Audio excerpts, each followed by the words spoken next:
All right, well, we're going to get more on the administration's reaction to the judge's rulings. But first, let's just lay out what happened here. A federal judge on Friday paused the Trump administration's midnight deadline to cut USAID's workforce by thousands of employees. Judge Carl Nichols, a 2019 Trump appointee, issued a restraining order pausing the administrative leave of more than 2,000 agency employees, along with a plan to withdraw nearly all of its overseas workers within 30 days. He also ordered a temporary reinstatement of 500 agency employees already on leave. The decision came after federal employee unions filed a motion for a temporary pause on the plan, claiming it violates the Constitution. The development is the latest in a number of legal actions against President Trump's executive orders. At least 10 lawsuits have been filed in response to President Trump's orders on immigration and citizenship. The majority of those are focused on the White House's push to end birthright citizenship. Multiple judges have stopped this order from taking effect, including a Washington state district judge who was appointed by Ronald Reagan. He slammed Trump's order last week, writing, quote, "It has become ever more apparent that to our president, the rule of law is but an impediment to his policy goals. The rule of law is, according to him, something to navigate around or simply ignore, whether that be for political or personal gain." Then there are the issues related to January 6th. Two different groups of FBI agents and employees have sued to stop the Trump administration from releasing the names of those who worked on the investigations into the insurrection. On Friday, the government agreed to withhold the names while the case is ongoing. President Trump's attempts to freeze trillions of dollars in federal funding was stopped after both a group of nonprofit organizations and a group of nearly 24 state attorneys general sued.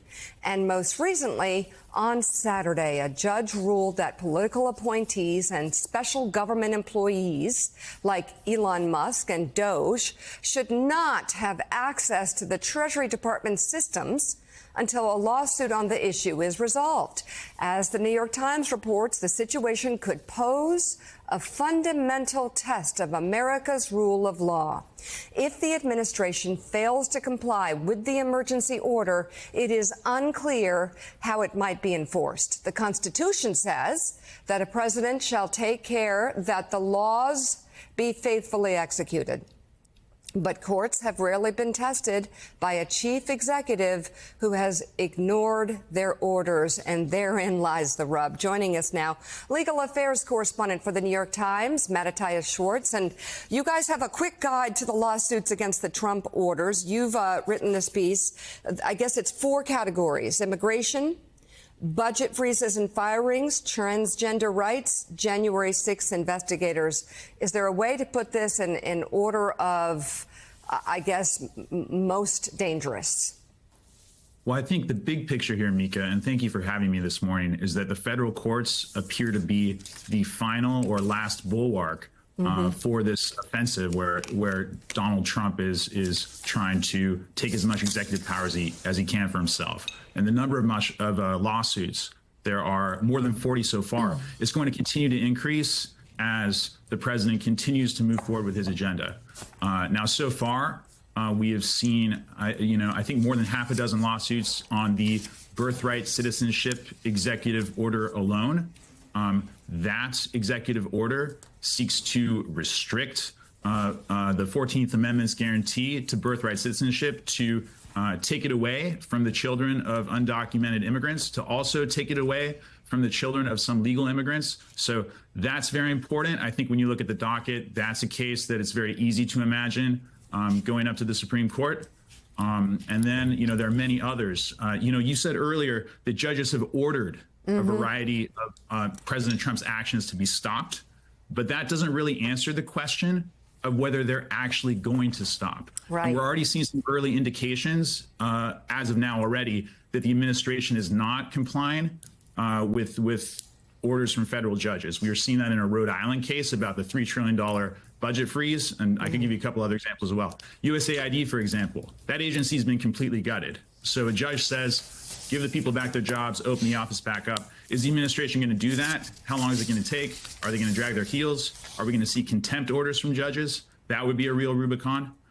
So yeah, it's a pretty unprecedented situation. Not completely unprecedented. We have seen presidents ignore orders from courts before, but usually it's in a far more limited way and during wartime. Caddy. So, Matt Tice, is the assumption that Donald Trump is deliberately setting up some kind of situation where one of these cases ends up in the Supreme Court and he is counting on the fact that he has a court that is friendly to him and he would win in that court?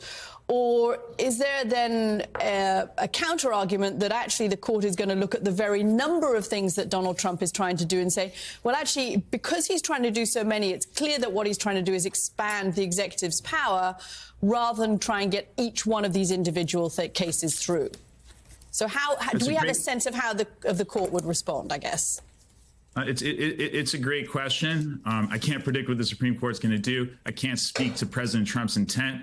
I will say that we saw with Trump v. USA that the court does show a lot of deference to executive power. This court in particular, I think if I had to guess, it's a total guess, President Trump would probably get this court to overturn some big precedents. We saw their willingness to do this with Dobbs, but he would not get everything he wanted. And I think there's a bigger question here. If he received a judicial order from Chief Justice John Roberts calling one of his White House's actions unconstitutional, would he obey that order? Because when I read J.D. Vance's tweet yesterday, Vice President Vance's tweet yesterday, saying that only the executive has the authority, only the judges aren't allowed to control the executive's legitimate power, that seems to hint at the possibility that he might not. And that would be a far graver and more dangerous scenario to our constitutional order than simply the Supreme Court overturning some big precedents expanding executive power, which itself in normal times would be a very big deal. But there's an even larger a worry looming on the horizon, and it's in that tweet. Yeah, it is. Legal affairs correspondent for the New York Times, Mattathias Schwartz. Thank you so much for this piece and for coming on the show this morning. So we mentioned the reaction from the right to the ruling against Elon Musk and Doge. Musk slammed the judge, calling him corrupt and writing on social media that he needs to be impeached. He even floated a new idea that the quote, worst 1% of appointed judges should be fired every year. That post has received almost 300,000 likes. Vice President J.D. Vance also chimed in on social media. The Yale Law School graduate argued, quote, judges aren't allowed to control the executive's legitimate power.